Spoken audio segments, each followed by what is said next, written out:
Vamos dar início à nossa aula de hoje. Estão me ouvindo? Tudo certo? Podemos iniciar? Podemos? Podemos? Vamos lá então, pessoal. Vamos lá, Antônio. Então, boa noite especial a cada um de vocês que estão aqui hoje para a nossa aula na disciplina de Legislação e Organização da Educação Básica. Eu sou a professora Alessandra Lopes Castellini, sou professora da Universidade Federal do Piauí, sou professora do SEAD e estou aqui junto com vocês para esse encontro de hoje. Hoje, um encontro especial, afinal de contas, vamos tratar, né, da nossa aula número 3, a nossa aula interativa de número 3, que vai tratar, né, sobre o financiamento da educação. Vamos falar de financiamento. Então, na nossa aula de legislação e organização da educação básica. Vamos lá? Estamos aqui fazendo aqui algumas retomadas aqui que acredito que são muito necessárias, né, para a nossa discussão. Bem, então lá na nossa primeira aula, só recapitulando aí um pouco, né? Na nossa primeira aula, nós apresentamos, né, sobre a organização da disciplina, a estrutura e funcionamento da educação básica e fizemos, né, os encaminhamentos para as próximas aulas. A segunda aula, nós já contamos, né, com a retomada da aula, falamos sobre a organização política, administrativa e didática da educação.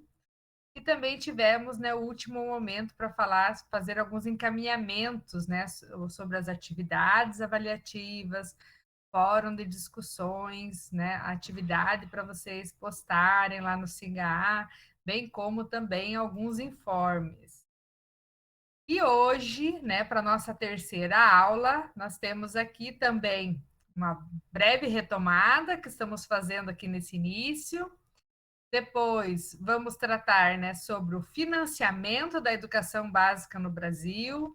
Vamos discutir alguns recursos públicos e como que ocorre, né, a chegada desses recursos até a escola. E também faremos, no final, os encaminhamentos das atividades avaliativas, dos informes e da organização para o próximo encontro. Teremos mais um encontro ainda, tá? Bem, então, recapitulando, então, algumas cenas, né, que já foram discutidas rapidamente.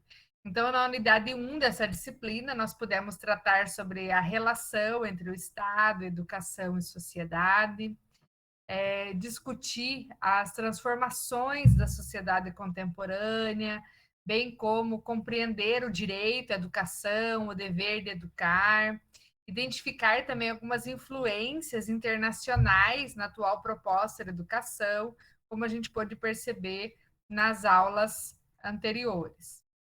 Na segunda unidade, nós discutimos sobre a organização política, administrativa e didática da educação brasileira, bem como a sua estrutura e o sistema de ensino atual.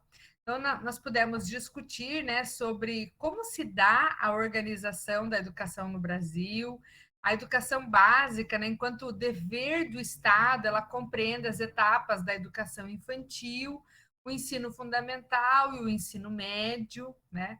A gente conseguiu perceber também que a educação infantil ela fica a cargo dos municípios brasileiros, e o ensino fundamental ele é dividido entre o município e o estado, e o ensino médio que é dever do estado, né, de oferecer o ensino médio, né, nas cidades.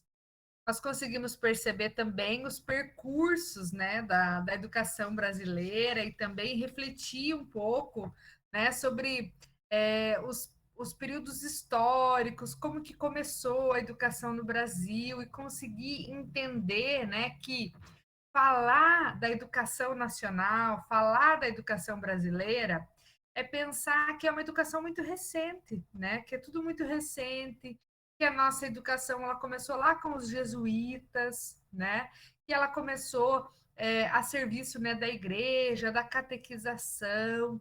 Então a gente sabe, né, que o sistema educacional brasileiro, além de ser muito recente, ele ainda foi marcado, né, por avanços, retrocessos, que conforme o período histórico, né, ele teve muitas reformas. E essas reformas educacionais, por exemplo, que organizaram essa questão, né, da Lei de Diretrizes e Bases da Educação Nacional e que marcaram, né, profundamente, né, a estrutura desse ensino e a oferta, né, da educação no Brasil.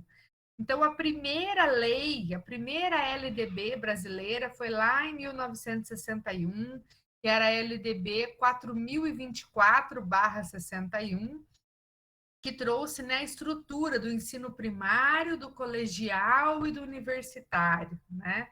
Então, às vezes a gente vai conversar assim com pessoas, né?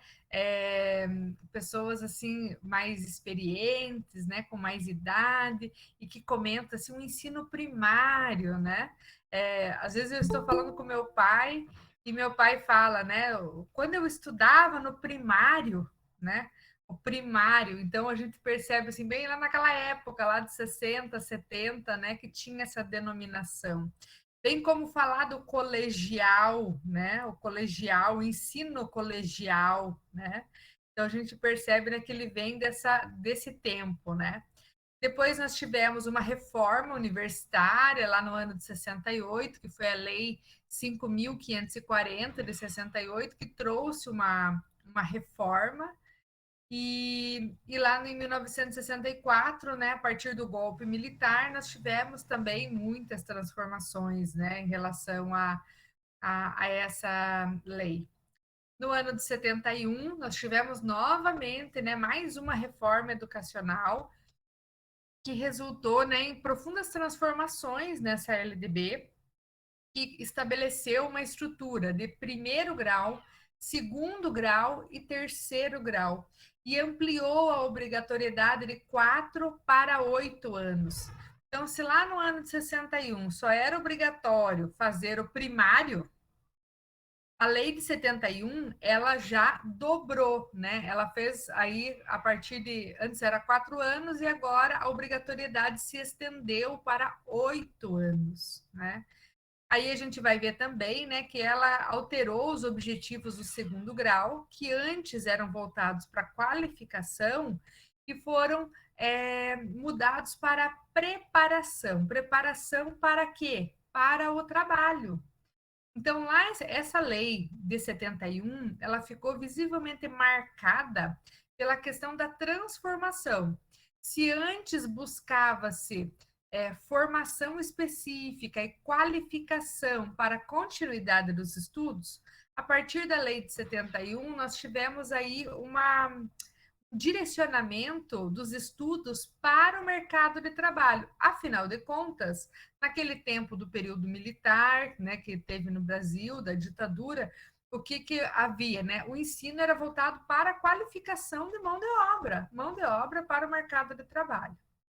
Aí a gente vai ver que mais adiante, né, lá no ano de 88, com a nova Constituição, com esse novo movimento histórico, político do Brasil, o que a gente percebe? Né, que começaram já a pensar na estruturação, na reforma dessa LDB. Afinal de contas, o Brasil, a partir da Constituição de 88, o Brasil começou um período de redemocratização. Então, nesse período de pensar em uma educação cidadã e pensar na educação enquanto direito de todos os cidadãos brasileiros, houve uma necessidade de mudança. Então, lá no ano de 88, eles começaram a pensar já na reforma dessa lei de diretrizes e bases, que surgiu a lei 93, 94/96, né, que é a nossa LDB atual, que hoje tem mais de 20 anos e que ela já está um processo aí de reformulação, né? Afinal de contas, quem conhece a LDB, inclusive eu já coloquei para vocês lá no site, lá no SIGA, na nossa página da disciplina, nós temos lá, a nossa LDB, ela está toda riscadinha, né? Riscada do quê? De alterações, de modificações, porque essa lei de diretrizes e bases, constantemente ela precisa ser atualizada, né? E se hoje nós fôssemos pensar, ela teria que ser totalmente, né, reestruturada, totalmente remodelada, pensando nas condições atuais, né? Quais são as nossas condições hoje? O que nós buscamos hoje? Qual é o tipo de ensino, né, que nós buscamos? Então, certamente nós teríamos, né, que ter essas alterações.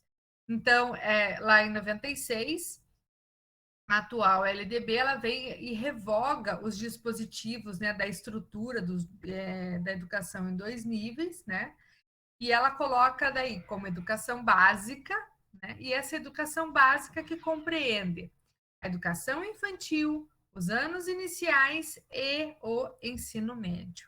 E aí a gente vê as várias reformas, né, que vão aparecendo aí no meio do caminho, como a reforma do ensino médio, a reforma da educação infantil, a reforma dos anos iniciais, que são reformas que são propostas, né, pelos organismos internacionais e por acordos, pactos internacionais também, que acabam influenciando na adoção dessas políticas. Uma outra questão, né, que é a nossa LDB, que é a LDB de 96. Essa LDB, ela traz a organização da educação brasileira em níveis, etapas e modalidades. Quando nós falamos sobre esses níveis, etapas e modalidades, o que nós estamos nos referindo? Que a educação básica, ela tem 2 níveis. Que a educação no Brasil, ela tem 2 níveis. A educação básica e o ensino superior. E ela tem, lá na educação básica, ela tem 3 etapas: a educação infantil, o ensino fundamental, o ensino médio. Já no ensino superior, existem 2 etapas, que é a graduação e a pós-graduação.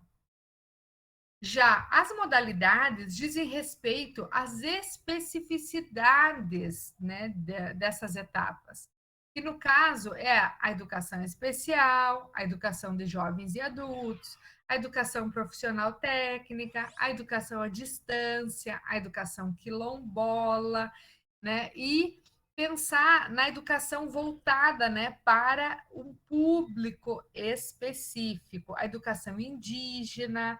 Então, a gente sabe, por exemplo, que hoje existe toda uma organização da educação para as escolas indígenas, para as escolas de remanescentes de quilombolas, para a educação especial, os jovens e adultos, assim como é também na educação à distância. Então, a gente precisa ver, né, que dependendo da modalidade, existem especificidades que são próprias de cada ensino. É por isso que a gente orienta, né, os nossos alunos que estão nas licenciaturas, né?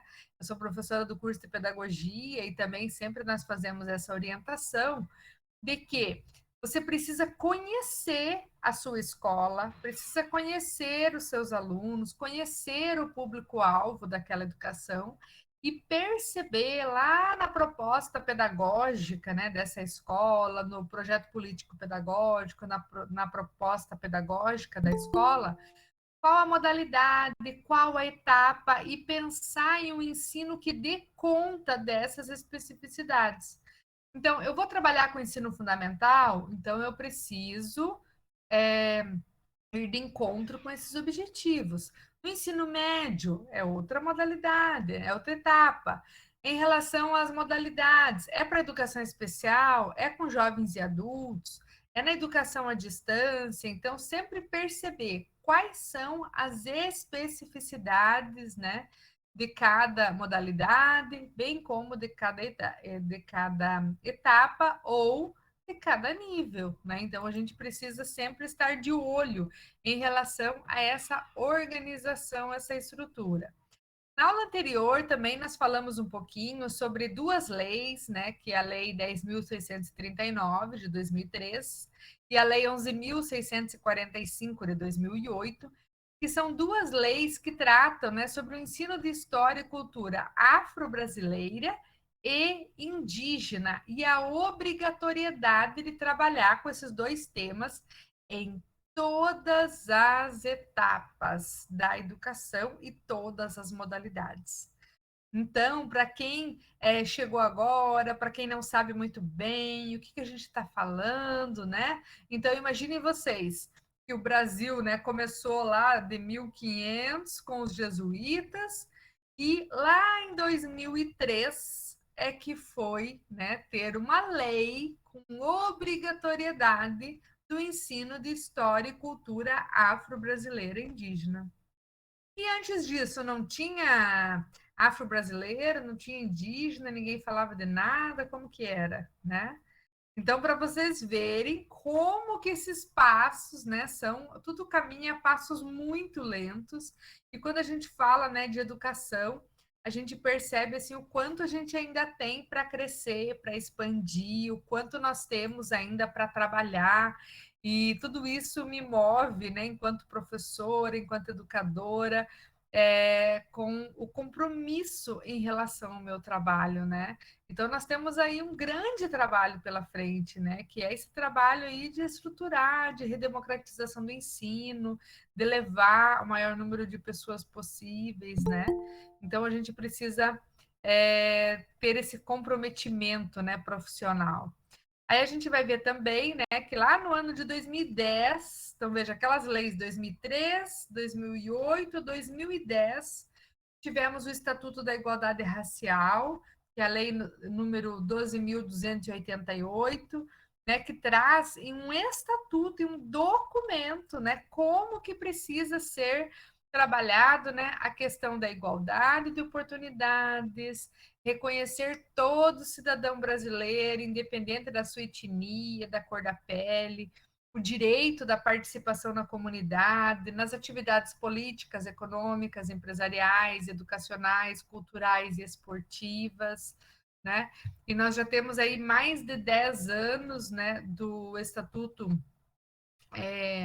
da Igualdade Racial e que nós frequentemente precisamos, né, estar trabalhando com essas questões e colocando na pauta, porque sempre temos problemas, né, que aparecem na escola, na mídia e em várias questões. Então, esse é um tema que ele não se esgota, né? Precisamos sempre estar falando.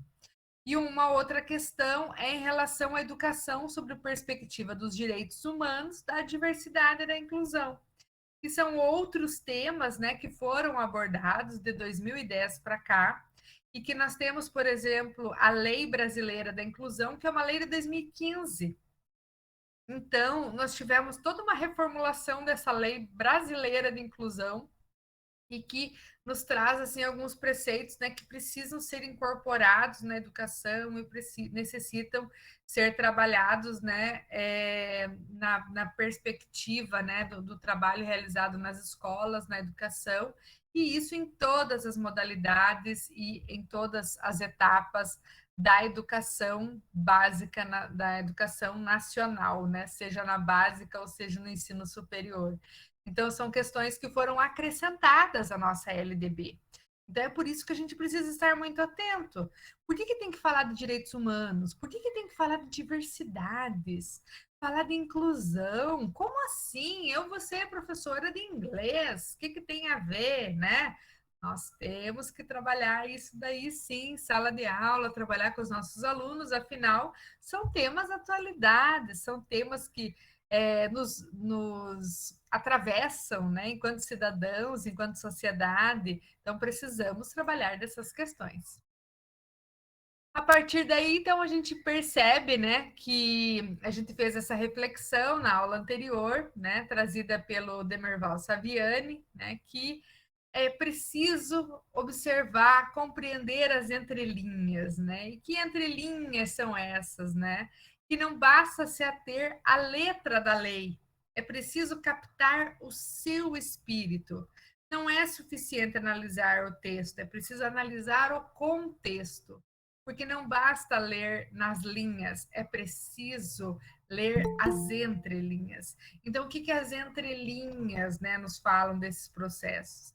Então, a gente percebe, né, que toda a história da educação brasileira, ela é uma história, né, de avanços e retrocessos, e a gente consegue perceber isso, né, que demora tanto, né, para avançar e de repente existem reformas políticas, partidárias, ideológicas que fazem esses movimentos de avanços e retrocessos, né?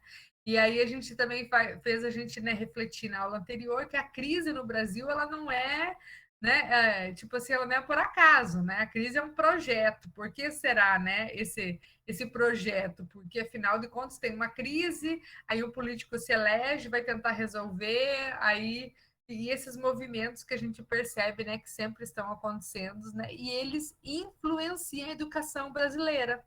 Então, muda o governo, acaba tendo mudanças na educação, muda o ministro, muda as políticas, mudam os programas, mudam as questões do financiamento, como a gente vai ver aqui à frente, e essas mudanças repercutem lá na sala de aula. Então, precisamos todos estar muito atentos. E aí, na aula de hoje, eu fiz uma divisão. Então, nós vamos tratar da unidade 3, que fala sobre o financiamento da educação básica no Brasil. E essa unidade, lá no CIGA, ela foi colocada para vocês da seguinte maneira: para a gente pensar o financiamento da educação básica e sobre os profissionais da educação básica, formação e atuação, e a valorização do magistério, né? Então, como nós vamos ter 4 encontros, né, de aulas interativas, eu resolvi fazer uma divisão. Por quê? Porque tem muita coisa para falar, né? São muitas coisas. Então, eu resolvi fazer assim. A aula de hoje, então, vai falar do financiamento. E na próxima aula, que é a nossa última aula, vamos falar sobre os profissionais da educação básica, a formação e atuação, a valorização do magistério, o piso nacional. Vamos falar de remuneração dos professores e como que funciona, né, essa carreira profissional e também de onde vem, né, esse dinheiro, né, para pagamento, né, dos professores. Então, a gente vai discutir na próxima aula. E aqui vocês podem perceber, né, algo cheio de dinheiro. Olha quanto dinheiro, minha gente! Meu Deus do céu, quanto dinheiro em cima desses livros, em cima desses cadernos. Mas, professora, será que precisa falar de dinheiro na escola? Não pode falar de dinheiro na escola. Como que eu vou falar de financiamento, né? Olha só, aí que está a questão. Nós, professores, precisamos estar atentos a essas questões, né, que envolvem a legislação, a organização, a estrutura e o financiamento da educação. Por que será que esse assunto não é tratado com os pais? Né? Nós tínhamos que ter aqui, ser uma aula aberta para os pais, para as famílias, lá na escola, tinha que ser lá na praça, né? Tinha que ser lá na praça da cidade, falar sobre o financiamento da educação básica, né? Por quê? Porque esse aqui é um assunto que todo cidadão, né, tem direito, deveria ter acesso, né? E a gente sabe que não é bem assim. Então, a gente precisa expandir, precisamos levar esse conteúdo, né, o maior número possível. E agora eu tenho vocês aqui para me ajudar, né? Para me ajudar com essa tarefa e para que vocês possam, né, estar levando, né, esse assunto, esse tema para a cidade de vocês, para a escola onde vocês vão atuar, né, para a comunidade de vocês, para a família de vocês. Então, vamos pensar assim, né? Que nenhum projeto, por mais perfeito que ele se apresente, ele poderá ser efetivado se não contar com recursos, né? Com recursos. E aqui a Sandra Polo, ela traz para a gente assim, a Sandra Polo é uma professora na universidade e ela dá aulas para os cursos de pedagogia sobre políticas educacionais, e ela nos faz pensar, né, que qualquer coisa que você vai fazer, você precisa de pensar nos recursos. Qualquer projeto que você vai desenvolver, qualquer atividade, na sua casa, vai fazer uma reforma, você já pensa na hora, nos recursos, na verba. Quem vai financiar? Da onde vai sair esse dinheiro? Quem que vai custear tudo isso, né? E aí, quando a gente sabe, né, que esses recursos, né, eles são garantidos a partir das verbas que são destinadas para a educação, e aí um ponto importante, nós professores, nós precisamos saber sobre essas verbas, nós precisamos discutir sobre esses assuntos, nós precisamos orientar os pais, orientar as famílias sobre esse assunto, né? Então, pensar na questão das verbas, a manutenção da educação básica. Como se dá a manutenção? A manutenção da escola, a manutenção do prédio, a manutenção do processo de ensino. Como que vai acontecer o ensino na escola se não tiver a manutenção? Imagine vocês que envolve o lanche, envolve a questão dos materiais, a energia elétrica, a internet, a sala de aula, os materiais, o próprio transporte dessas crianças. Então, tem vários pontos aí que precisam ser pensados. Aí, outro ponto, a questão das normas para distribuição, né? Como que ocorre essa distribuição de verbas? As escolas do interior, da zona rural, a escola da zona urbana, as escolas, né, filantrópicas, as escolas conveniadas, as escolas que têm um grande número de alunos, as escolas que têm pouco, quais são as normas? Precisamos discutir. Bem como a gestão dos programas. Que programas? Existem vários programas educacionais.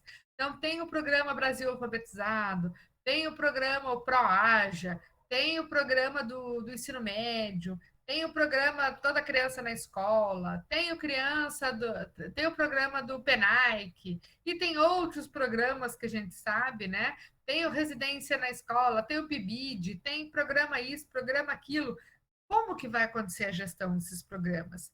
E pensar também sobre o orçamento da educação.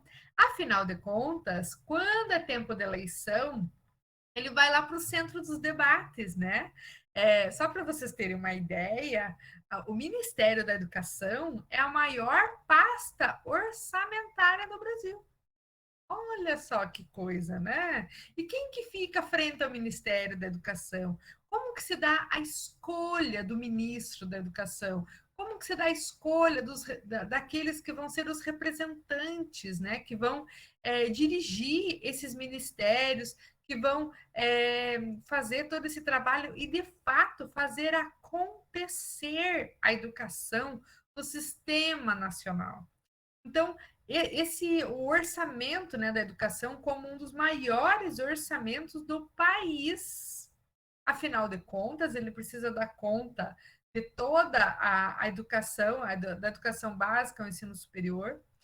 Esse orçamento ele sempre está no centro dos debates e sempre há uma discussão, né, em relação a como que isso vai ficar e quem vai estar à frente. E detalhe, muitos de olho nesse orçamento. Por quê? Porque sabem que é o que mais tem dinheiro, né? É a pasta que mais tem dinheiro. Então, não é à toa que muita gente está de olho nessa pasta, que é a pasta da educação. E aí, quando a gente olha, né, para essa educação e para toda a sua amplitude, a gente vai pensar como que ocorre esse financiamento da educação? E aí nós temos aí vários cifrão, né? Porque por trás de toda escola tem muito, o que será? Tem muito dinheiro, muito dinheiro. E a gente vai perceber, né? Não sei aqui se alguém já trabalhou na área da gestão, se já teve essa possibilidade, quem já trabalha em escola, né? Quem já trabalhou na coordenação pedagógica, já esteve à frente, né, de alguma instituição, vai aqui, né, concordar comigo, né, que a gente sabe, né, que todo o aparato, né, que envolve assim a escola, ele envolve muito dinheiro, muito em dinheiro, muito dinheiro. E esse dinheiro ele é distribuído, né, para as escolas, ele chega por meio dos materiais, né, que a prefeitura, o estado enviam para a escola, a própria questão dos equipamentos, né? Então a gente sabe que tudo ali que tem dentro da escola ou na universidade, ele envolve uma grande quantidade de recursos e que precisa ser gerida, né, pelos profissionais da educação que estão naquela escola, pelo diretor, pelo vice-diretor, pelo secretário, pela coordenação, que vai fazer a gestão desses recursos e que é algo muito sério, né? A partir daí, a gente vê, nós temos lá um texto que foi colocado para vocês, lá na unidade 3, que é o texto 18, que é da professora Edenir Mazda, que fala sobre a origem dos recursos da educação e a tributação desigual e injusta da renda e da riqueza. Fica a minha sugestão para que vocês leiam. Eu coloquei lá como um texto complementar, mas ele é um texto muito bom, porque ele traz assim os conceitos bem iniciais e conceitos assim bem provocativos para que a gente possa refletir, porque eu estou aqui para problematizar, para fazer vocês ficarem pensando. Eu adoro colocar um monte de interrogação na cabeça dos alunos, porque eles vão ficar pensando, né, sobre aquele assunto. E a questão é que a gente possa, né, desconstruir para poder construir, né, um novo entendimento. Então, o que, que ela vai dizer? Né? Ela vai falar um pouquinho, né, sobre a questão dos tributos no Brasil, né? E o texto dela, ela vai falar sobre as origens dos recursos da educação, a tributação desigual a injusta e a injusta, né, distribuição de renda e riqueza. E aí, lá nesse texto, a gente vai perceber que ela vai falar, né, sobre o que são os tributos e, afinal, para que servem, né, os tributos.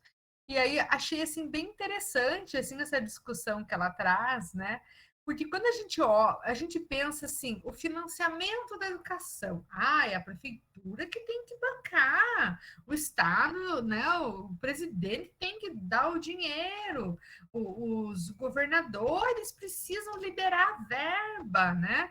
Só que a gente olha para esse financiamento como se fosse culpa do outro, como se o outro tivesse que dar conta daquilo, né? Ai, o prefeito mandou o material.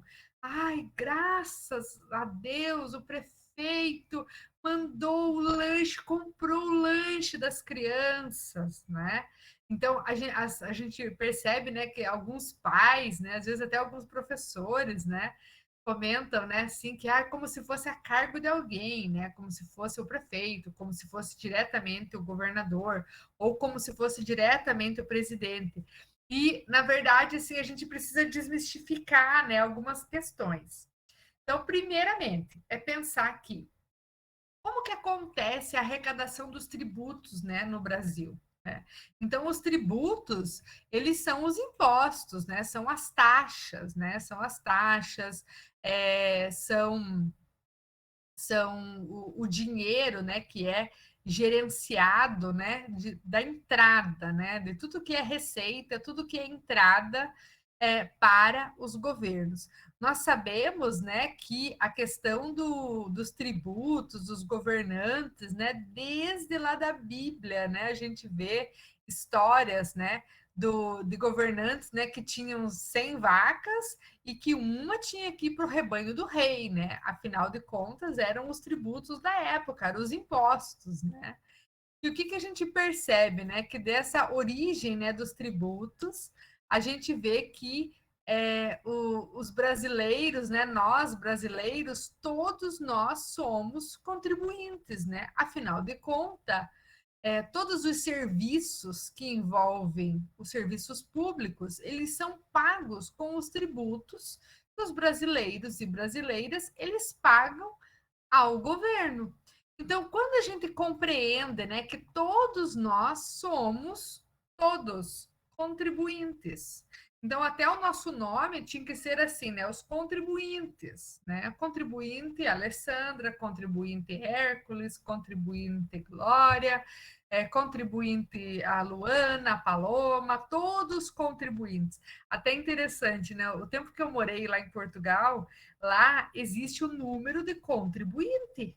Então, lá não é o número do CPF. é o número do contribuinte. E eles falam, qual é o teu número de contribuinte, né? Então, isso daí já tem, assim, é certo.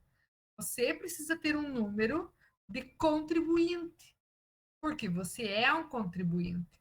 E isso já é deixado muito claro para cada cidadão. Então, todos nós somos contribuintes desse sistema. Outra questão, nós que financiamos as políticas públicas. Todas as políticas públicas são financiadas por nós que somos os contribuintes. Aí você vai pensar, o hospital público, a escola pública, a creche pública, a energia pública, a iluminação pública, as estradas, as ruas, os projetos, todo o serviço público, tudo que envolve as políticas públicas são financiadas por nós. Afinal de contas, todos os impostos, né, que nós pagamos, eles vão para essa conta. Então, quando a gente fala, né, de serviços gratuitos, serviços públicos, né, a gente precisa ter muito claro que os serviços públicos, eles não são gratuitos. Nada é de graça. Lá, você vai lá no hospital, chega lá, descobre que está com dengue, faz um exame, é atendido e sai de lá dizendo: ai, muito obrigada, graças a Deus, aquele médico me atendeu, né? Nada é de graça. Nada é grátis, não existe almoço grátis. Esse médico está recebendo um salário, que o enfermeiro também, que receberam materiais que foram comprados pelo governo com dinheiro desses impostos, das contribuições. Então, nada é gratuito. Então, as pessoas, né, têm esse olhar, né? As escolas, os professores, tem a merenda escolar, tem a distribuição de material, kit de material escolar para as crianças, os livros didáticos, né? Ai, eu ganhei o livro, né? A criança fica, diz assim, né? Ganhei o livro da escola. Não, você não ganhou esse livro, ele foi financiado. Quem que paga? É o povo. Então, por que eu estou dizendo tudo isso? Porque para a gente pensar no financiamento da educação, a gente precisa ter isso muito bem claro. E a gente vê na escola que tem professor que nem passa pela cabeça dele, né, que esses serviços públicos eles não são gratuitos, eles são pagos, né, que ele vem de um lugar que nós, a população, nós é que financiamos essas políticas públicas. E aí o que a gente percebe, né? Que na nossa sociedade atual, na nossa sociedade brasileira, nós somos divididos por profundas desigualdades. Por que será desigualdade? Né? Quando a gente fala, né? Ah, o Brasil, somos todos um só. O Brasil todo, né? Está lá, eu já penso, só se for no dia do jogo da seleção de futebol da Copa do Mundo, né? Porque no resto, no nosso dia a dia, a gente percebe inúmeras desigualdades, né? E essas desigualdades, elas vão além da questão do poder econômico, elas estão nas questões sociais, nas questões educacionais, na questão política, social e vários outros, né? Mas a questão pelo poder econômico, a gente vê que a gente tem grandes desigualdades, né? Então a gente, não sei se vocês assim estão ligados nisso, mas um outro ponto também que a gente precisa, né, conversar é que, por exemplo, o Brasil ele é um dos países mais injustos do mundo. Não é à toa que o Brasil é um país de terceiro mundo. Por quê? Por causa do abismo que há, né, de desigualdade que há no Brasil. E por que o Brasil é injusto, será? Né? Por que ele é injusto? Porque a gente sabe que no Brasil os ricos, né, eles acabam, né, pagando menos e os pobres são os que mais pagam, né? Os pobres são os mais acometidos. Então, quando a gente percebe essa injustiça, né, basta você ver, né? quem que lota as cadeias, né? Quem está no sistema penitenciário brasileiro, né? Então a gente sabe assim que existe tem um perfil, né? É um perfil, né, de pessoas que estão lá. E por que que os mais ricos, né? Muitos nem vão parar na cadeia, né? O que que acontece? Ou então quando a gente vê, né, a questão da roubalheira, né? Se a pessoa roubar uma galinha, ela vai para a cadeia. E aqueles que roubam milhões do povo, né? E as malas de dinheiro, né? O que que acontece? Então, quando a gente olha, né, para essas desigualdades, né, que ocorrem no Brasil, a gente já consegue, né, ver o tamanho, né, dessas injustiças, né, que existem.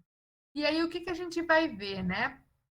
Que o Brasil, nós temos cenas de um Brasil rico e cenas de um Brasil pobre, né? Como assim, professora? Aí é só você pensar, por exemplo, o município de São Paulo, a cidade de São Paulo, ela possui a segunda maior frota de helicópteros do mundo, perdendo apenas para Nova York, nos Estados Unidos. Vocês sabiam disso? Que a cidade de São Paulo tem a maior frota de helicópteros? Vocês sabiam que existem hotéis que têm o estacionamento para helicópteros? Existem resorts que têm o estacionamento, você deixa o helicóptero estacionado lá, entendeu? Então, o que que a gente vê, né? Só perde para Nova York. E aí a gente pensa assim, nossa, mas é um abismo de desigualdade, né? Aí quando a gente olha, né? E o Brasil, cenas do Brasil pobre. Aí você vê que existe falta de ônibus e metrô, preço alto das passagens, do combustível, que obrigam os trabalhadores a gastar horas fazendo o trajeto a pé, né, de casa para o trabalho. Então, na mesma cidade que tem a maior frota de helicópteros, falta ônibus, falta metrô e as pessoas precisam ir a pé, né? Aí também a gente vê que o Brasil, no Brasil rico, se realiza, né, o segundo maior número de cirurgias plásticas do mundo, depois dos Estados Unidos. Então, veja, o Brasil é o segundo país com o maior número de cirurgias plásticas do mundo. Por outro lado, o Brasil pobre, né, diz o quê? Que entre 1995 e 1997, 350 mil crianças morreram no Brasil pobre por causa de doenças relacionadas à falta de saneamento básico. Então, onde que diz isso? Né? São dados do DIEESE, do Departamento Intersindical de Estatísticas e Estudos Socioeconômicos, lá de 2005. Então, o que, que a gente percebe? Né? Que muitos morrem por causa de doenças relacionadas à falta de saneamento básico, enquanto que outros, né, o país é o segundo país, né, de cirurgias plásticas. Então, se pensa para quem tudo isso, né? Então, o que, que a gente vê? Né? Que as origens dessa desigualdade, elas se atribuem muito do nosso passado. Afinal de contas, nós, o Brasil, né, sempre foi tratado como uma colônia de exploração. Exploração. Exploração dos portugueses, exploração dos povos que chegaram até aqui e que levaram tudo que podia. Né? Então a gente percebe, né, que esse retrato, né, do Brasil, né, que nós temos hoje, ele tem muito a ver com as nossas origens históricas. E daí a gente vai ver lá no texto da Ednir Mazda, né, um ponto aqui interessante, né, que é, vamos pensar um pouquinho a esse respeito.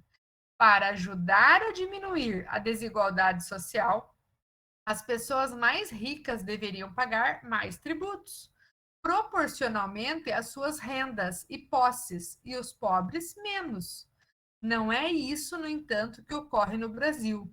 No Brasil, são os trabalhadores, sobretudo os mais pobres, que pagam muitos impostos.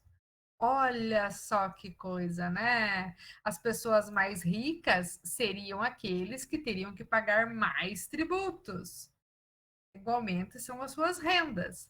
E os pobres pagar menos. Mas não é isso que acontece. Por que será, né? Já quero que vocês estão pensando, e por que será que não acontece isso, né?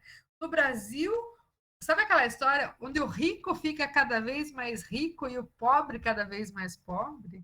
Olha só, né? Basta a gente pensar que em pleno tempo de pandemia, que muita gente teve que pedir auxílio para o governo, porque não tinha condição, os empregos fecharam, as empresas, todo mundo ficou em casa por causa da pandemia. E o que, que aconteceu? Os ricos ficaram mais ricos. Os milionários, aumentou o número de milionários no Brasil. E aí você pensa, como que num período de pandemia os ricos ficaram mais ricos e os pobres muito mais pobres, afinal de contas, foi-lhe tirado a possibilidade de ir para o emprego, muitos perderam emprego, muitos ficaram desempregados, muitos morreram, muitos perderam familiares, e a gente percebe, né, o tamanho dessa desigualdade que só vai ampliando, né?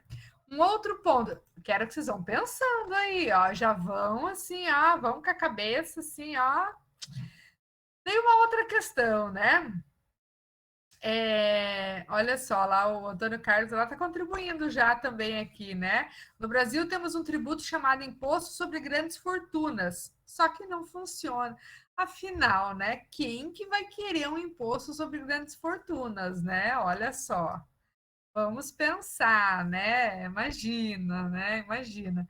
E aí, o que que a gente vê, né? Que lá nesse texto vai falar que existem tipos e categorias de tributos, né? Que existem 4 tipos de tributos: tributos diretos, tributos indiretos, progressivos e regressivos. E que existem 3 categorias, né, de tributos, que são os impostos, as taxas e a contribuição. Aí, quando a gente vai observar cada um desses, né, como que a gente pode, né, pensar aí desses tributos, né? Então, os tributos diretos são aqueles que recaem diretamente sobre a propriedade e sobre as rendas das pessoas. Então, é o tributo direto. Os tributos indiretos são aqueles que estão embutidos no preço da mercadoria, dos bens, dos serviços. Por exemplo, você vai comprar uma bicicleta. Já existem tributos ali que estão naquele preço. Então, a bicicleta lá está R$ 1.500.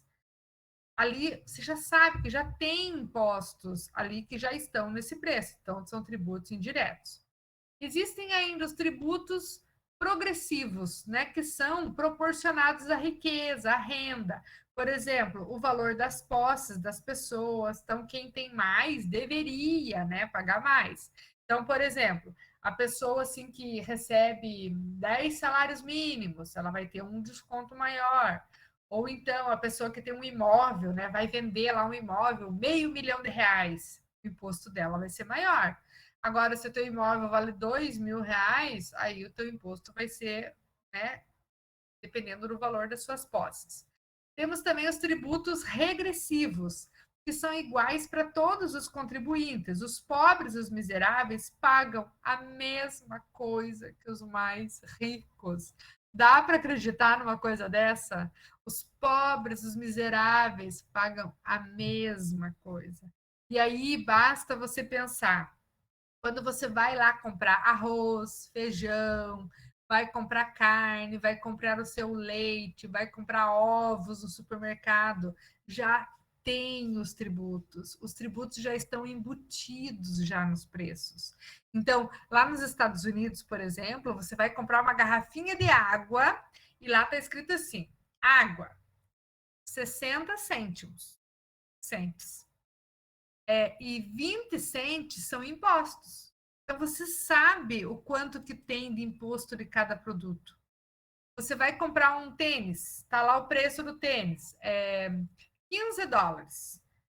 É o preço do tênis. Do tênis. Mas tem mais $2,30 de impostos. Então, não é 15, é $17,30. Só que você sabe que naquele tênis é 2,30 de imposto. E da água é 20 cents imposto. Só que você sabe na hora que você vai comprar o produto. Então você olha e vê, nossa, da água é só 20. O tênis é 2,70. Já uma bebida alcoólica, o imposto é bem maior, o cigarro é maior, vai comprar uma arma, é muito maior. Então, assim, dependendo do que você compra, tem lá o tributo. No Brasil também nós temos. Basta você olhar lá o ticket do seu supermercado, você vai ver quanto de tributo você pagou. Só que ele não está explícito. Então as pessoas olham, ah, é só R$ 1, só dois, só cinco, mas não sabe quanto de imposto que tem naquele produto. Então, eu acredito assim que se a gente tivesse isso especificado nas prateleiras do supermercado, né, a gente teria uma condição melhor de poder ver isso. E o que a gente percebe? Todos pagam tributos, todos. Então, o morador de rua, o médico, o dono do supermercado, o dono do posto de gasolina, o prefeito da cidade, todo mundo vai lá comprar o feijão, o arroz, vai comprar os ovos e vai pagar os impostos. Detalhe, todos pagam igual. Todos pagam igual, então não podemos esquecer.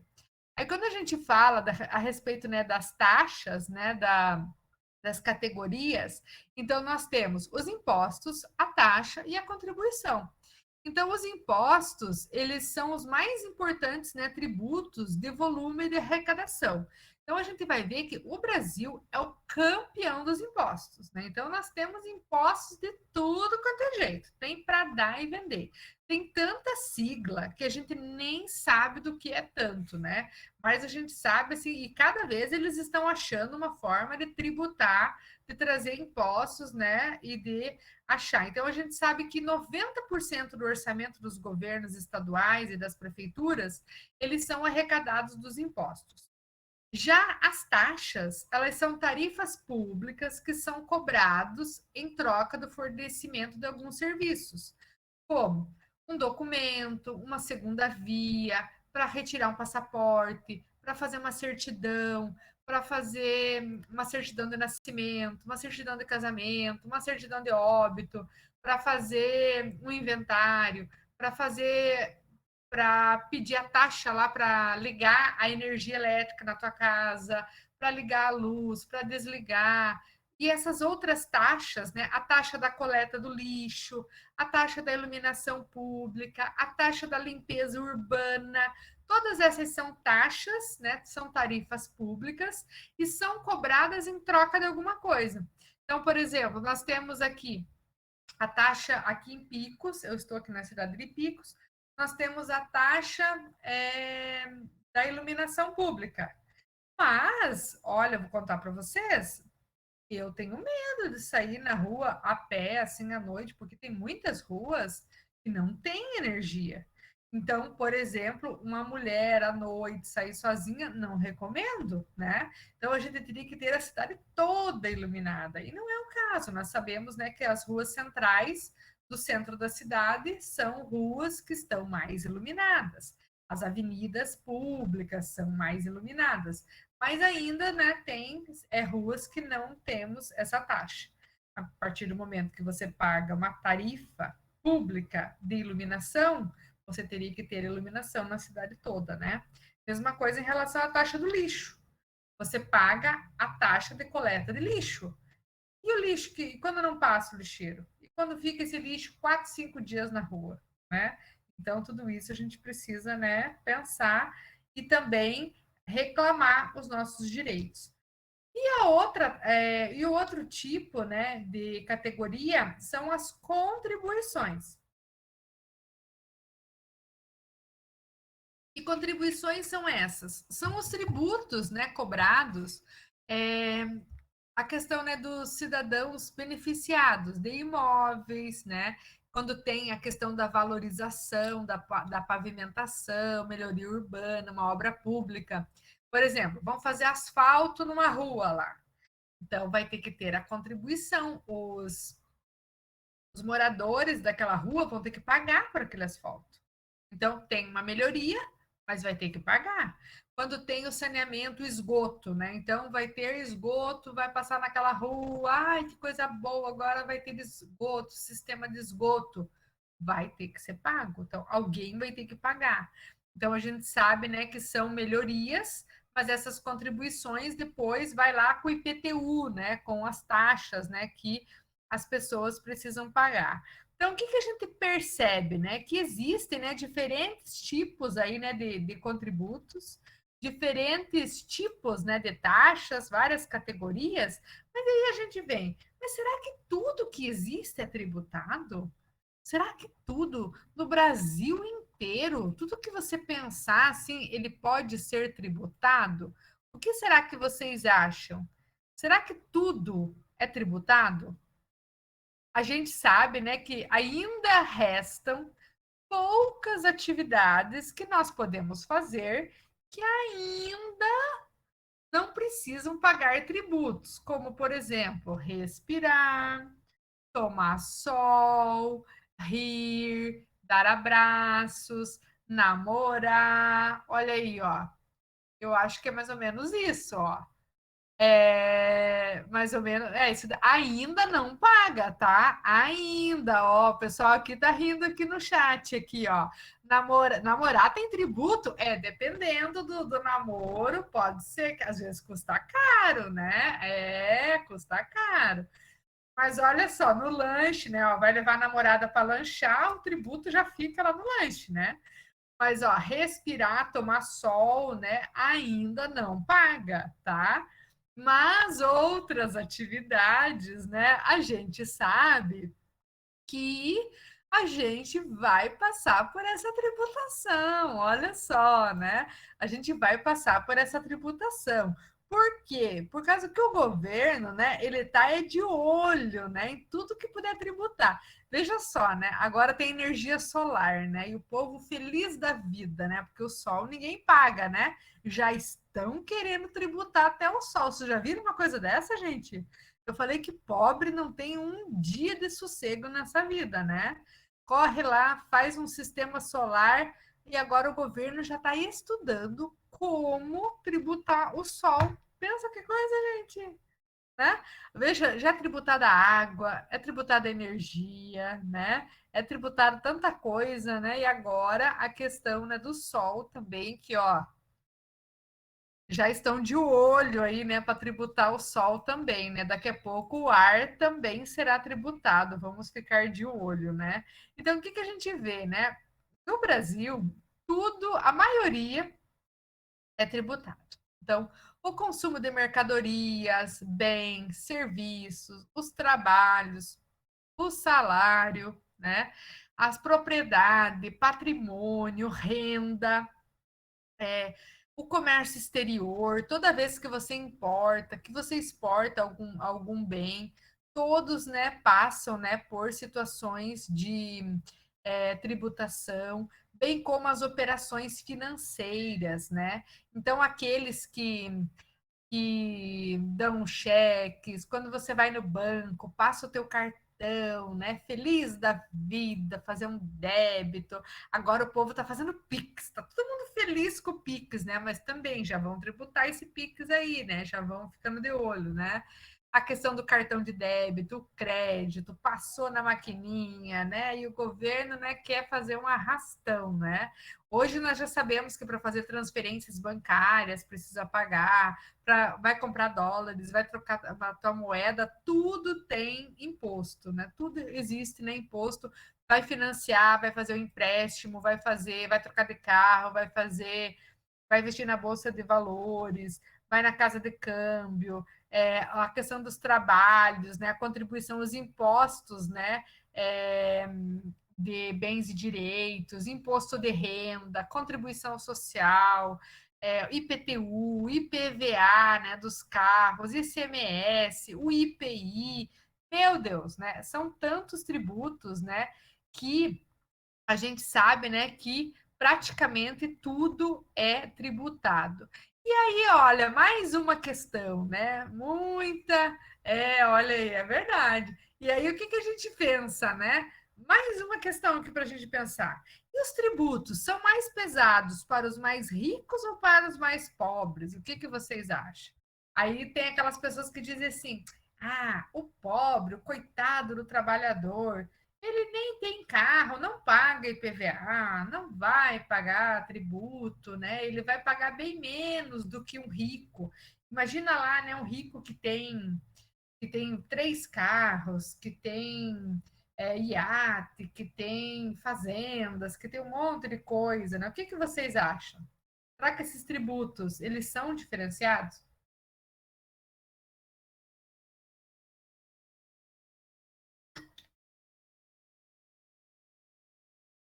Aí, olha só, né? Aqui entra uma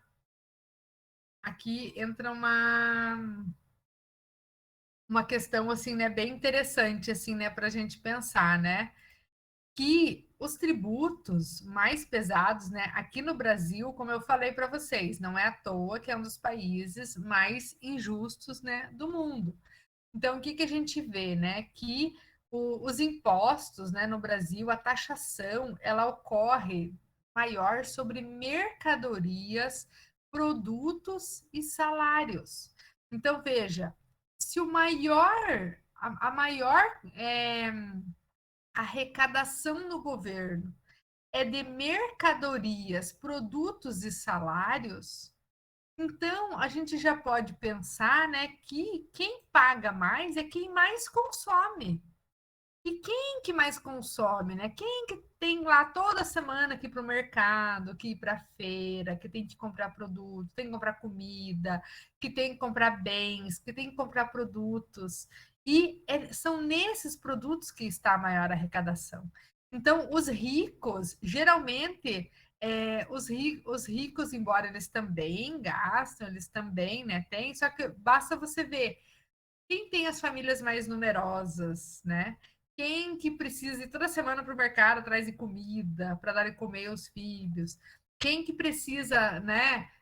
Que acaba se engaçando. E outra questão, os ricos, eles são os que mais sonegam, né? Porque nós temos brechas, né, na lei que facilitam, né, que os ricos, né, possam estar sonegando.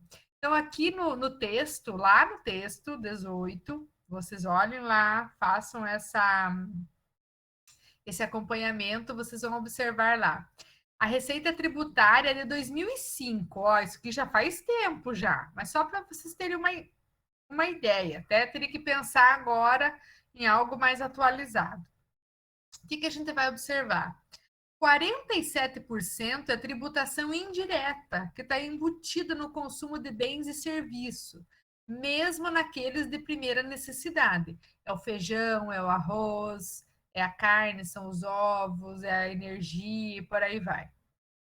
24% é dos salários, de quem é assalariado. Aí entra os professores, os funcionários públicos, as pessoas, né, que recebem na carteira, CLT, que tem lá o seu salário. Olha só, 24%. 20% é sobre renda, lucros e ganho de capital.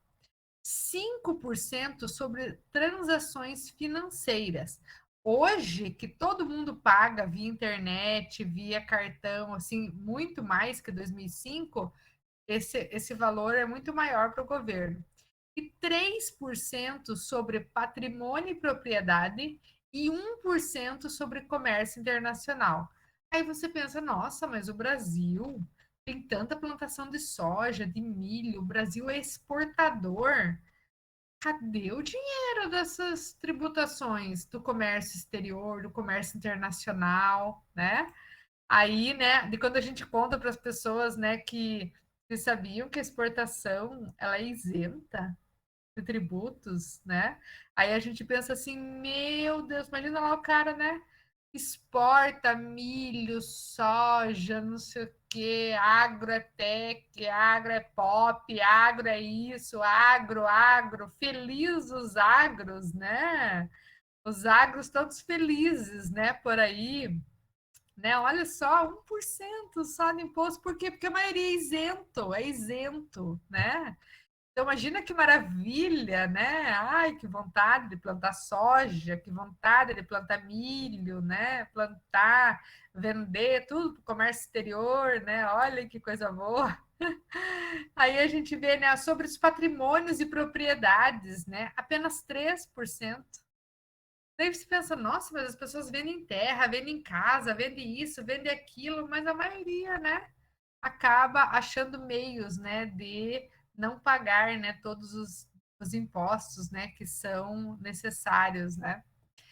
E a maior é a tributação indireta, né, que está no consumo, nos bens, nos serviços. E aí você pensa, mas quem arrecada esses tributos? E como que eles são redistribuídos, né? Quem que arrecada? Ah, é o governo que arrecada. Que governo? De quem que a gente está falando, né? É o governo federal, é o governo estadual e é o governo municipal. Então, são essas três esferas, né? Então, quais são dos impostos? IPTU, Imposto de Renda, IPVA, ICMS, ISS, IOF e outros impostos, IPI e outros que tem por aí, IPVA. E quem que arrecada? É o governo. É o governo federal que vai fazer essa arrecadação. E o que, que a gente vê aqui? Mais um gráfico que nós temos lá no nosso estudo, né? Que 68,4% é a União, então, é o governo federal que recebe, 26% é o conjunto dos estados e 5,6% é o conjunto das prefeituras. Então, observem bem, né, que nesse estudo da Edenir Mazda, a gente percebe que o maior montante desses impostos, eles são impostos federais, são impostos que vão para o governo federal, aí seguido do governo estadual e depois uma pequena parcela desses impostos que são os impostos, né, das prefeituras. Aí a gente vê também, né, que quando a gente olha na situação da União, dos estados e municípios, depois das transferências, porque o governo federal ele faz transferências para os estados e para os municípios. Como que fica, né? Então, 57,6% fica para a União, que é o governo federal, 25,2% para os estados e 17,2% para as prefeituras. Então, o que, que a gente vê aqui, né? Que existe uma divisão, então o governo federal ele manda dinheiro para o estado e manda dinheiro para a prefeitura. E esse montante, né, esse valor, ele fica mais ou menos dessa maneira. Então, imaginem lá a pizza, o bolo, né, onde a maior fatia, a maior parte fica no governo federal. Aí você olha lá em Brasília, sabe lá Brasília, lá os ministérios, lá todos aqueles prédios maravilhosos, com os motoristas particulares, com seus carrões lá para levar os parlamentares, para andar de avião, para jantar, os jantares só vinha importado, tá? Então, assim, a gente vê, né, que toda essa fatia, ela vai para o governo federal, seguido do governo estadual e depois das prefeituras. Aí, mais adiante, a gente vai ver o quê, né? Que os municípios, eles acabam assumindo muitas responsabilidades e que os municípios são os que têm menos recursos. Então, quando a gente olha para aquela fatia, para aquela pizza, né, onde a maior fatia é do governo federal, a gente vê que a menor é dos municípios. E um detalhe, os municípios, eles têm muitas responsabilidades. Os municípios, eles têm uma sobrecarga maior. E essa sobrecarga maior está justamente em quem? Em quem tem menos recursos. Né? Então, o que, que a gente vai ver aqui? Por exemplo, do total de tributos arrecadados pelo poder público em 2005, que foi lá 754,4 milhões, o que, que a gente vai... desculpe, deixa eu arrumar aqui. Só um minutinho, que deu. 754 bilhões. Peraí, né, gente? Me desculpe, é que a gente fala assim de milhões, né? Mas é que assim, eu esqueci de quando a gente fala de governo, de arrecadação, é bilhões, entendeu? É bilhões, milhões já ficou para trás, é bilhões. Então, a gente vê, desses 754 bilhões arrecadados, né, a gente vê que 434,7 bilhões ficaram no governo federal, 190 bilhões foram para os estados, né? E 129 bilhões para 5.500 municípios. Então, entendam aqui comigo. Governo federal, tem quantos governo federal? Governo estadual, 26 estados, mais o Distrito Federal. E os municípios, 5.500 municípios. Tá? Então já dá aí para vocês terem uma ideia, né? Pensa, 129 bilhões para dividir em 5.500. E um detalhe, conforme o número de contribuintes do município, ele recebe mais. Então já dá para vocês terem uma ideia, né? Que essas desigualdades, assim, elas estão em tudo quanto é lugar, né? Aí, por exemplo, a gente vai perceber aqui que desde 1990 o governo tem aumentado a arrecadação de tributos. Então a gente vai ver, né, que lá na década de 70, por exemplo, o aumento, né, a carga tributária em relação ao PIB era de 25%, lá de 70. Depois, em 94, ela era acima de 29%. Já em 2001, ela ultrapassou os 35%. E no ano de 2005, ela beirava 40% do PIB. Ou seja, em 2005, para um volume total dos produtos do interno bruto, que é o PIB, que é igual à somatória de todas as riquezas produzidas pelo Brasil em um ano, estimado em cerca de 1,938 trilhão, ó, agora não vamos falar de bilhões, vou falar de trilhões de reais, a receita tributária foi de 754 bilhões. Então, ou seja, 40% do PIB. Então, desde os anos 90, a gente vê um aumento dessa carga tributária. E hoje, né, se nós formos fazer esse estudo, eu estou aqui discutindo o estudo desse texto que foi proposto para a disciplina, que é um texto de 2009. Mas aqui, quem tiver curiosidade, quiser ver hoje, 2022, qual é a carga de tributos, qual é toda a educação agradece, nós precisamos estar cada vez mais orientados, né? E também quem quiser desenvolver um estudo sobre isso também será excelente, assim, né? Para a gente poder fazer essa comparação.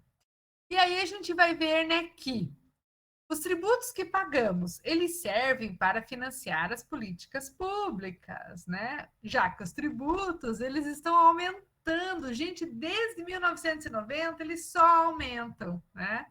E logo, a qualidade das políticas públicas e dos serviços que eles oferecem, tipo as escolas, os postos de saúde, os hospitais, o saneamento básico, está melhorando, certo? Que vocês acham? Certo, pessoal? Hã? Já que está aumentando os impostos, aumentam os tributos, né? Então, a qualidade das políticas públicas e dos serviços que eles oferecem também estão aumentando a qualidade, certo? Hã? Será que é isso que a gente vê desde os anos 90, que tudo melhorou? Afinal, subiu. Hã? Eu acho que não é bem assim, né? Ó, eu quero que vocês pensem aí. Se aumentou a arrecadação, aumentou a qualidade, é isso? Olha só, né? E aí a gente vê, né, lá nesse texto lá de Edenir Mazda, né? Essa serpente aqui, esse bicho de muitas cabeças, né? E diz assim: quem tem mais, que pague mais, quem tem menos, que receba mais. Olha só, será que é isso que ocorre, né? Então, vamos pensar aí, né? Algumas coisas melhoraram, né? Afinal de contas, né? Muita coisa pode ser aperfeiçoada, né? Nesse tempo, mas será que continua, né? Eu acho que era para melhorar bem mais, né? Olha só, vamos pensar aí, né? Então, o que que a gente vê, né? Que garantir esses recursos adequados, né? Foi uma preocupação muito tardia, né, no Brasil. Então a gente vê, né, que embora as constituições federais, a primeira lá de 1934, depois 46, 67 e a atual Constituição Federal de 88, elas já previam, né, percentuais dos impostos para serem investidos na educação por diferentes entes federativos, o fato é que a destinação específica para a educação básica só começou a acontecer, de fato, em meados da década de 1990, com a criação do Fundo de Desenvolvimento do Ensino Fundamental e Valorização do Magistério, o chamado Fundef. Já ouviram falar do tal do Fundef? Como uma consequência de uma emenda constitucional lá em 96, já comentada nas disciplinas de política educacional e também em outras que a gente fala, né, sobre a LDB. Então, o que a gente vai ver, né? Somente na década de 90 que foi criado um fundo de desenvolvimento do ensino fundamental e valorização do magistério. Então, a responsabilidade do poder público no campo da educação básica é muito tardia. E aí a gente vai ver que essa Constituição Federal de 88, ela traz um artigo sobre o financiamento da educação, né? E ela diz que o direito, né, que os estados precisam garantir o mínimo necessário, ou seja, 18% para a União e 25% para os estados e municípios. Agora, pensem comigo. Ó, momento de pensar. O mínimo necessário é 18% para a União e 25% para os estados e municípios. Então, veja, a União, o governo federal, que é o que tem aquela fatia do bolo, ó, vou voltar aqui para vocês verem o tamanho da fatia do bolo aqui, ó, aqui. O que tem essa fatia do bolo maior, ele tem que repassar 18% para a educação. E os que têm essa fatia aqui, ó, tanto o estado quanto os municípios precisam repassar 25% para a educação. E aí, o que vocês acham? O que vocês acham? Brincadeira, né? Vocês não acham que tinha que ser o inverso? Hã? Tinha que ser, né? Tem que ser o inverso, né? Quem tem mais, paga mais. Nossa, né, Antônio? Antônio, eu também percebi isso estranho, né? Parece que é na contramão, será? Sei. Tô meio desconfiada. Mas tem coisa que não dá nem para falar, né? Como é que a gente vai falar uma coisa dessa? Será? Quem tem mais, dá mais? Quem tem menos, dá menos? Como assim? E aí, o que a gente vê, né? Que esse mínimo necessário, adivinhe, é o mínimo. Então, a gente percebe assim, quando tem os repasses, né? Então, o 18% que é da União é o 18%. E o 25% é o 25%, nada mais. E um detalhe, a Constituição diz que é o mínimo. É o mínimo. Mas o governo só repassa o mínimo mesmo, tá? Então, tem dessa. E aí, quando a gente vê esse financiamento da educação, né? Então, ele é o responsável pela gestão da educação, né? Que é pensar nos programas, no orçamento, nas políticas públicas, nos ativos, na manutenção. Afinal de contas, tem escola no Brasil que tem 50 anos, que tem 100 anos, né? Então, precisa a manutenção desse prédio, a manutenção dessa escola, né? E a gente vê que existe ali todo, né, uma divisão dessas receitas, né? Então, do ICMS, do IPVA, de outros de outros impostos, né? Como que eles são pagos, né? Cada um, né? São repassados, né? Para as escolas. E aí o que a gente vê, né? Que assim surgiu o Fundef. Né? Esse Fundef, eles começaram a pensar como adequar o ensino de qualidade com os recursos disponíveis. A quem compete disponibilizar mais recursos para o ensino? Cabe à União, aos estados, aos municípios? Quem que precisa fazer esse repasse? Então, assim surgiu lá no ano de 96 o Fundef. Olha só. Então, o Fundef, ele é um fundo de manutenção e desenvolvimento do ensino fundamental e de valorização do magistério. Então, ele começou lá no ano de 96 e um detalhe, o Fundef, o primeiro Fundef, ele tinha validade de 10 anos. 10. Então, imaginem vocês que criaram um fundo nacional onde tinha que ser investido na educação, no ensino fundamental e na valorização do magistério. Essa época, a prof que já era professora. E eu lembro que os nossos salários eles foram readequados, que a escola ganhou mais verba, que foi comprado mais material, que foi comprado, sabe assim, teve assim, foi um momento onde foi injetado muito dinheiro no ensino fundamental por causa desse Fundef.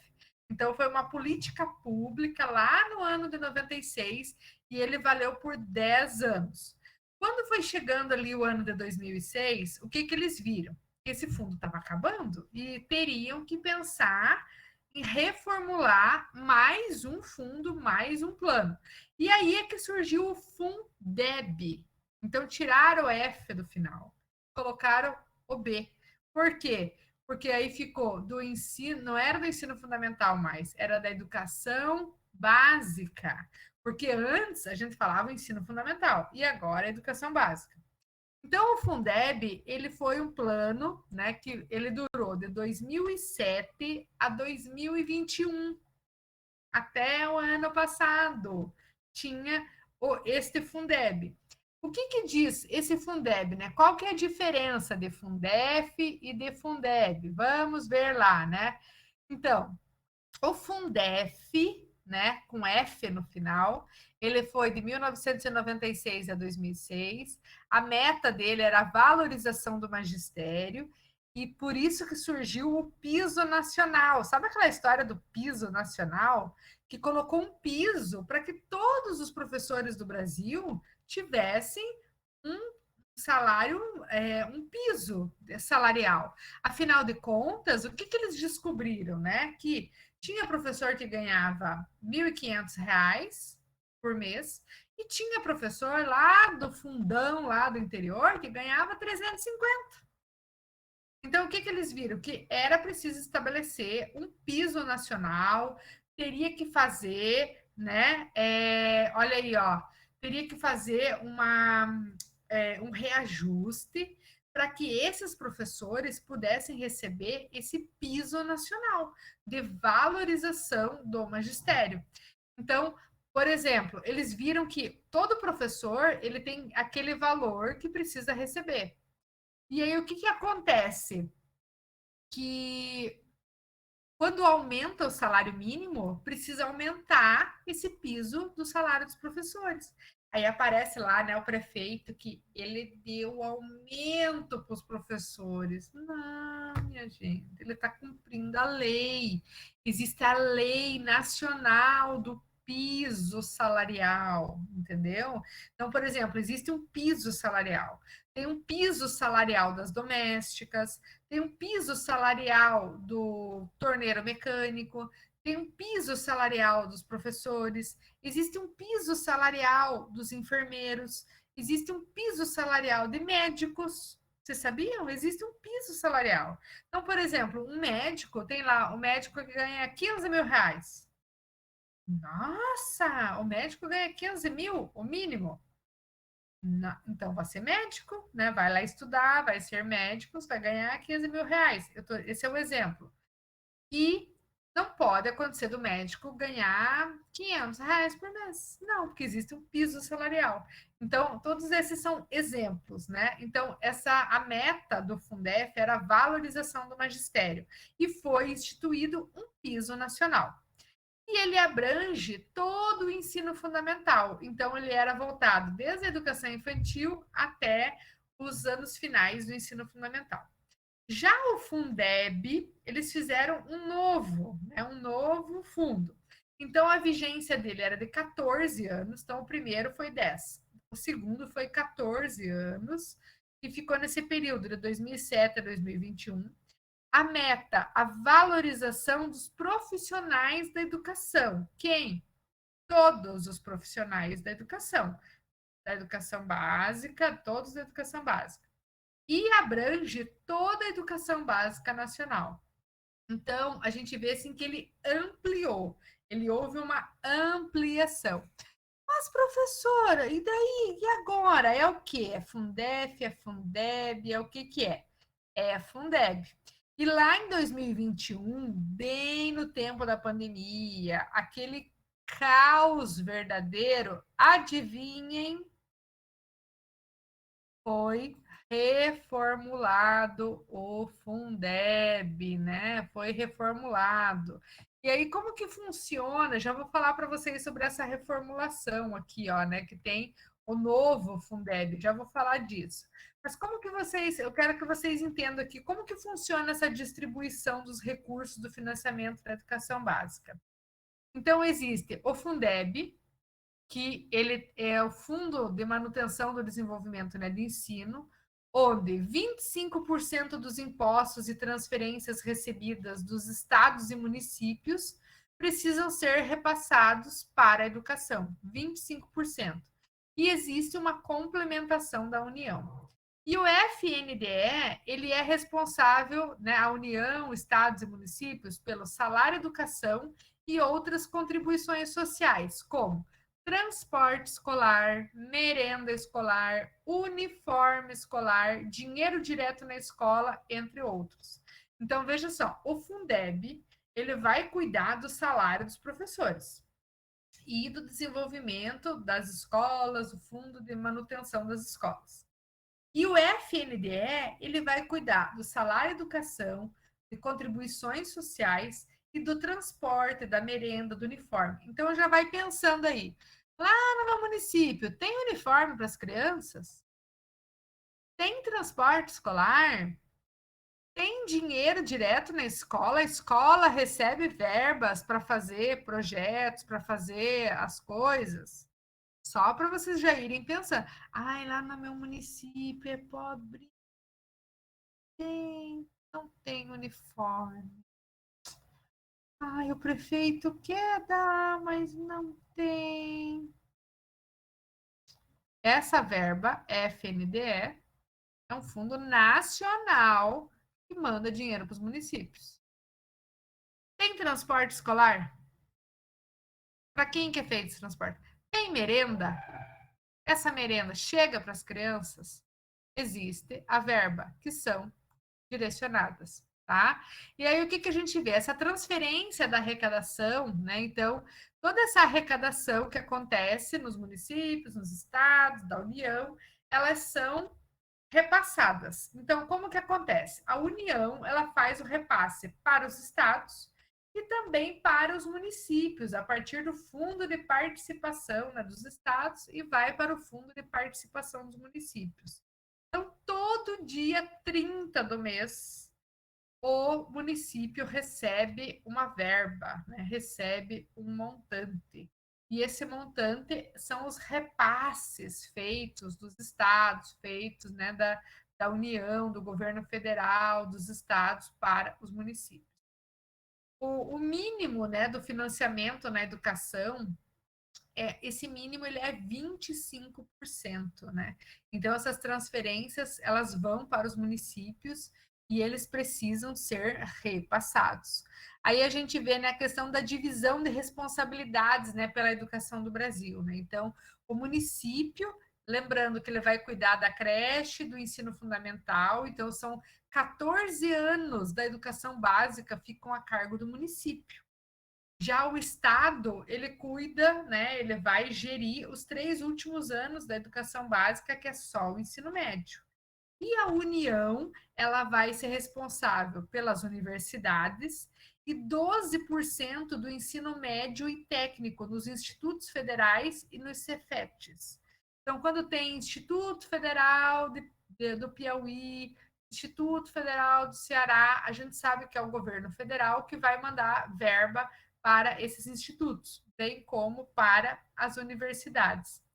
E aí é por isso, né, que se a gente sabe que o Fundeb, ele é um dinheiro vindo do quê? Das contribuições, do ICMS, do IPVA, de verba da União, do ITR, de outras verbas, do IPI, da exportação, das notas fiscais, né?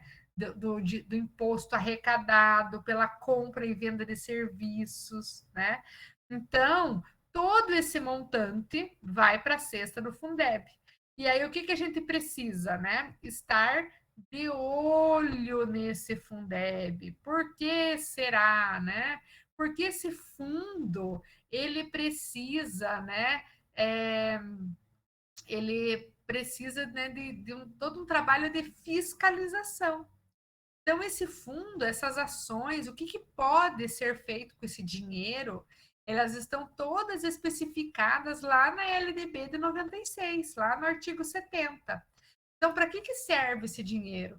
Para remunerar e aperfeiçoar os profissionais da educação. Olha aí, ó, é remunerar e aperfeiçoar cursos de formação, palestras, pós-graduação, formação continuada, bem como adquirir, manter, construir e conservar instalações e equipamentos necessários ao ensino, a construção de escolas, quadras poliesportivas, reformas de banheiros, de refeitórios, usar e manter serviços relacionados ao ensino, como aluguel, luz, água, limpeza, internet, realizar estudos e pesquisas visando o aprimoramento e a qualidade da expansão do ensino, os planos, os projetos educacionais, atividades necessárias para o funcionamento do ensino, como vigilância, aquisição de materiais.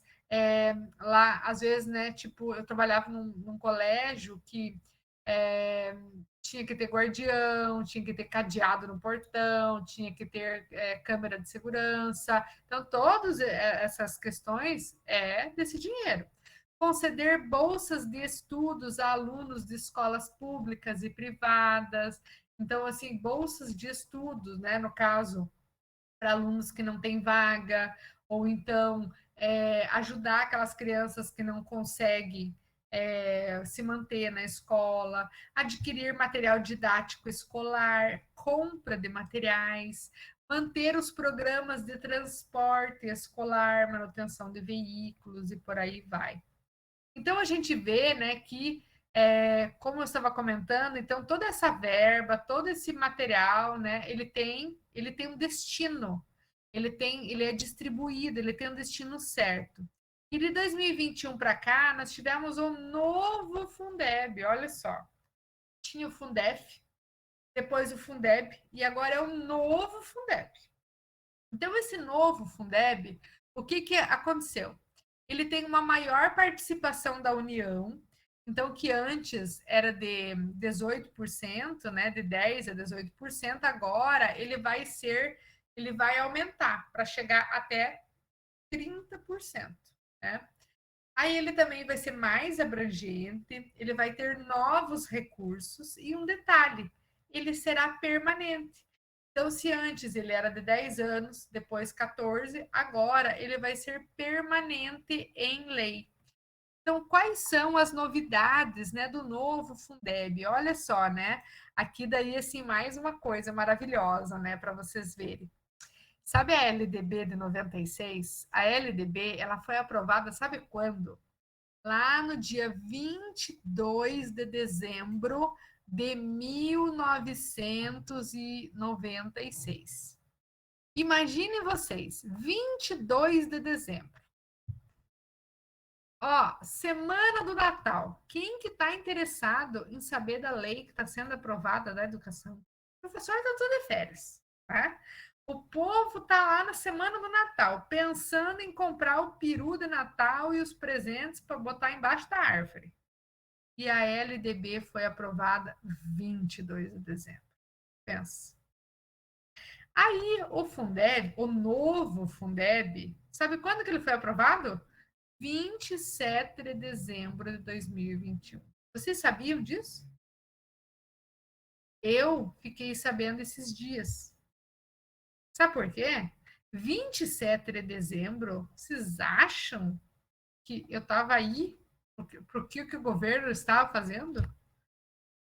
Estranho, né? O governo, ele passa leis de madrugada, ele aprova leis, né?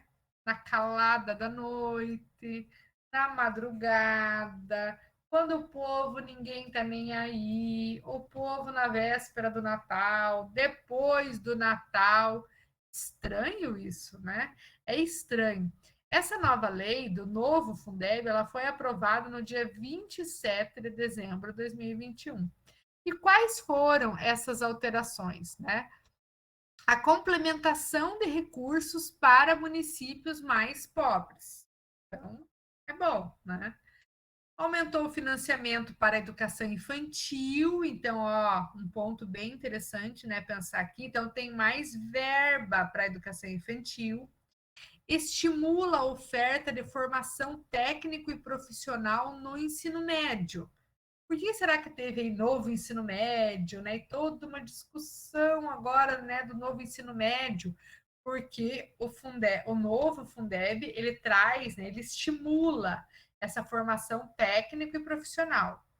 Estimula também o uso de 70% dos recursos para o pagamento dos profissionais da educação. Então, antigamente, era 60% dos recursos era para pagamento dos professores. Agora será 70%. Então, o que vai acontecer? Vai ter que aumentar o salário dos professores. Vai garantir maior participação da sociedade no acompanhamento dessas verbas. Será que isso vai acontecer mesmo, de verdade? Né? Precisamos fiscalizar e permite o apoio das autarquias, fundações e serviços nacionais de aprendizagem na oferta do itinerário 5, que é a formação técnico-profissional no ensino médio, ou seja, o Sistema S, SESI, SENAI, SENAT e outros, né, outras fundações, né, de bancos e Fundação Itaú e outros mais, que podem ajudar nessa formação técnico-profissional e também podem oferecer, né, os seus serviços, né, para o ensino médio. Então, assim, quais são as novidades, né? Algumas coisas melhoraram, outras não, mas teve assim, muitas discussões, inclusive eu participei de algumas discussões sobre o novo Fundeb, que rolaram em plena pandemia, no ano de 2021, né, com uma certa pressão, né, para que fosse aprovado, mas que tivesse uma maior fiscalização em relação a esse dinheiro e a esses montantes, né? Eu imagino, né, que muitos prefeitos, né, muitos governadores nem ficaram tão felizes assim, né? Afinal de contas, esse valor ele aumentou o salário dos professores e essas prefeituras vão ter que dar conta, né, de tudo isso. Então tem que a gente ver. Só que veja, esse dinheiro ele é para isso, entendeu? É um dinheiro que é para isso. Tanto que se eles não pagarem os professores, sabe o que acontece? Eles precisam devolver esse dinheiro. Então, às vezes, né, que nem esse ano de 2021, o que aconteceu? Teve prefeitura que a hora que foi lá fechar o caixa, sobrou milhões. E aí, ou eles repassavam para os professores, ou eles devolviam para os cofres públicos. Algumas prefeituras decidiram devolver para os professores. E aí eles fizeram um rateio desse dinheiro que deu 5 mil, 2 mil, 3 mil, 10 mil para os professores. E os professores lá, todo mundo feliz da vida. Ai, o prefeito deu 10 mil, ai, meu Deus. Eu vou votar no prefeito, né? Mas, na verdade, esse dinheiro já era para ter sido repassado para os professores. Ele foi utilizado em outras coisas, e aí o tribunal estava em cima, né, da prestação de contas, e esse dinheiro, se ele não fosse dado conta, o que iria acontecer? Eles não poderiam, né, estar no novo Fundeb, né? Imagina só, se não receber a verba, como é que vai ser, né? Então, assim, muitas coisas acontecem, pessoal. Não é porque o governador é bonzinho, porque o prefeito é bonzinho, tem Jesus no coração. Não. É porque existem leis de fiscalização. Então, esses dinheiros são dinheiros públicos que são fiscalizados, e essa fiscalização, se não der conta desse dinheiro, e que ele foi repassado, que teve a sua redistribuição, eles não recebem novas verbas. Então, é por isso que esse valor ele é repassado. Então, a gente vai ver, por exemplo, que existem os conselhos municipais, né, do Fundeb, e esses conselhos, eles se reúnem mensalmente para avaliar e fiscalizar as ações de aplicação dos repasses do Fundeb. Então, por exemplo, na tua cidade, existem os conselhos municipais do Fundeb? Quem participa desses conselhos? Quem está lá? Quem está de olho nesse dinheiro? Quem está fiscalizando esse dinheiro? Quem faz parte desses conselhos e estão nessas reuniões, né? Além de outros assuntos relacionados ao fundo. Então, esses conselheiros é que precisam deliberar sobre muito do que é feito, né, com essa verba e como esses repasses acontecem.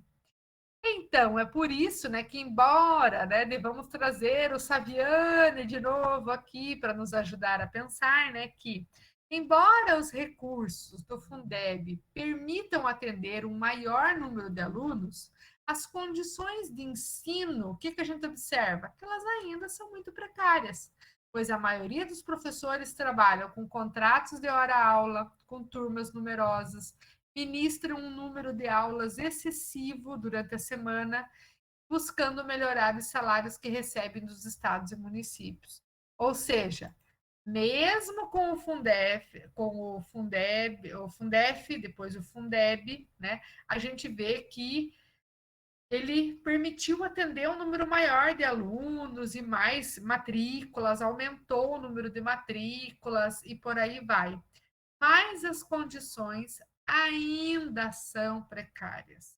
É só você perceber que tem professor que trabalha em 5 escolas diferentes. Professores que dão aula de manhã, à tarde e à noite. Professores que têm uma excessiva carga de trabalho. Por quê? Porque senão ele não consegue dar conta, né? É, das suas condições, né? Então a gente vê que os trabalhos ainda são muito precários, existem muitos trabalhos temporários, contratos de trabalho e outros, né? Que acabam acarretando, né, essa precarização do trabalho e também, né, a gente vê que a valorização docente não está nada bem, né? Afinal de contas, quantos professores em greve, quantos professores aí reclamando das suas condições, né, de trabalho. Hoje, por exemplo, assim, a gente vê que nem nós, os professores das universidades, que estamos bancando esse ensino remoto. Veja, a luz é da minha casa, a internet é da minha casa, eu estou na minha casa, mas eu estou bancando tudo isso, né? Então a gente precisa pensar, né, que sem condições não há ensino de qualidade. E precisamos lutar, né? Precisamos reivindicar. E aí eu trago aqui para vocês uma questão bem interessante para pensar. Que quanto mais entendermos sobre o financiamento da educação, maiores são as possibilidades de fiscalizar e cobrar a transparência dos gastos. Então, quanto mais nós nos envolvermos sobre financiamento da educação, maior é o nosso poder de fiscalizar, de pedir a transparência desses gastos, de saber quanto que o seu município recebe, arrecada todos os meses, quanto que o seu município investe em educação, quanto é distribuído para cada escola, qual é o valor de repasse da União, do governo federal, qual é o valor de repasse dos estados, qual é o valor que chega até as escolas. Então, todos esses pontos, eles precisam ser olhados, né, na questão da transparência dos municípios. Todos os municípios têm um portal, né, de transparência, eles precisam dar conta desses valores, e nós, cidadãos conscientes e críticos, precisamos fiscalizar esses valores. E um detalhe, levar esse conhecimento para o maior número possível de pessoas, para que todos os contribuintes possam saber. Afinal de contas, quanto que o seu município investe em educação? Quanto que o seu estado investe em educação? Esse é um ponto que todo contribuinte precisa saber. Então, né, nesse caminho, né? Então, vou fazer aqui os encaminhamentos, né, que nós vamos discutir para as próximas aulas, para que vocês vão lá acompanhando, lá no SIGA, na página da nossa disciplina. Então, nós temos lá a unidade 3, que vai falar sobre o financiamento da educação e os profissionais da educação básica no Brasil. Então, aqui já tem também sobre os profissionais, que eu vou deixar para falar na próxima aula, porque senão eu falo demais e aí vocês não me aguentam, né? Então, a gente vai falar sobre os profissionais. Então, lá na página do SIGA já está lá todo o material, né, para vocês lerem. Tem lá as atividades propostas para a leitura dos textos, né, a formação e a profissionalização do professor, o financiamento da educação, a política nacional de formação dos profissionais, né, a formação de carreira dos profissionais da educação. Também tem lá uma atividade do modelo ENAD para vocês fazerem, bem como algumas sugestões de leituras complementares. Então, lá tem o texto 18 da Mazda. Olha, sugiro para vocês leiam também a LDB sobre o financiamento, está lá. Tem um texto bem legal da Mazda, que é o Preço de Aprender com Qualidade, é um texto jóia, assim, para a gente ler. Temos também Docentes para uma Educação de Qualidade e o livro BNCC Fácil, Decifra-me ou Eu Te Devoro, que é o livro de Carneiro 2020, que a gente pode, que está lá disponível lá para vocês, e a gente pode ver.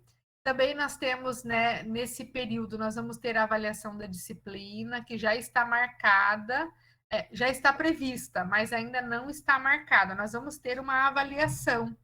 Então, essa avaliação ainda vamos confirmar se ela vai ser online, se vai ser presencial, se vai ser no Polo, se vai ser no Google Forms. Ainda não sabemos, mas nós vamos ter uma avaliação, tá? E o exame final, que também já temos aqui a data, né, que já está marcado. Temos aqui os textos complementares, a questão do modelo ENAD, tudo está lá no SIGA. Entrem lá e façam um tour pelo SIGA para vocês perceberem tudo que está lá da disciplina. A questão modelo ENAD lá para vocês fazerem, né? Tem lá a questão, o ensino brasileiro está organizado e estruturado de acordo com a LDB. Acerca da sua organização e estrutura, sabe-se que tem 5 questões que você vai marcar apenas uma, tá? Então, vocês vão marcar a questão, vai pôr seu nome, vai postar a atividade lá para a professora, vou receber essa atividade, os tutores vão fazer esse acompanhamento. E na próxima aula, olha, na próxima aula, nosso próximo encontro já está marcado, dia 26 de abril. A gente vai se encontrar para a nossa última aula e vamos falar sobre a valorização dos profissionais, vamos falar sobre os profissionais da educação básica, formação, atuação, profissão e a valorização dos profissionais. Vamos falar também sobre o novo plano de carreira do magistério, o piso nacional. Vamos falar sobre professores, um assunto muito legal, e a gente vai estar aqui novamente no dia 26 de abril. Eu espero por todos vocês e que a gente possa fazer as nossas atividades, que vocês possam acompanhar tudo de perto lá no SIGA, que vocês possam estar acompanhados dos nossos tutores, que estão por aí, os nossos tutores, acredito. Olha só, professora, pode disponibilizar os gabaritos para nós, tutores? Vamos agilizando as atividades. Excelente. Sim, Ednilson, vamos fazer um grupo dos tutores, me inclui lá no WhatsApp. E aí eu passo lá, eu já tenho todos os gabaritos e vocês também vão auxiliando em relação às atividades, né, que os alunos vão postando. Temos atividade avaliativa, tem fórum de discussões que já estão lá e até o dia 14 de maio para postar as suas atividades, tá? Então, aproveitem esse final de semana, aproveita a Páscoa, aproveita que tem feriado, aproveita tudo isso e entra lá e já vai fazendo essas atividades, não deixa para a última hora e conto com a participação de todos vocês, aqueles que vão assistir a nossa aula pelo YouTube também, que possam acompanhar aí a nossa disciplina, acompanhar as nossas aulas, fazer as suas atividades. E quero ver lá o nome de vocês, todos na lista lá, todo mundo fazendo sua atividade e vai colocando lá tudo que aprendeu e espero contribuir com a formação de vocês. O meu grande abraço para todos vocês, até a próxima aula, uma boa noite, uma feliz Páscoa, um bom feriado e nos encontramos no dia 26 de abril, tá? Um grande abraço para todos vocês.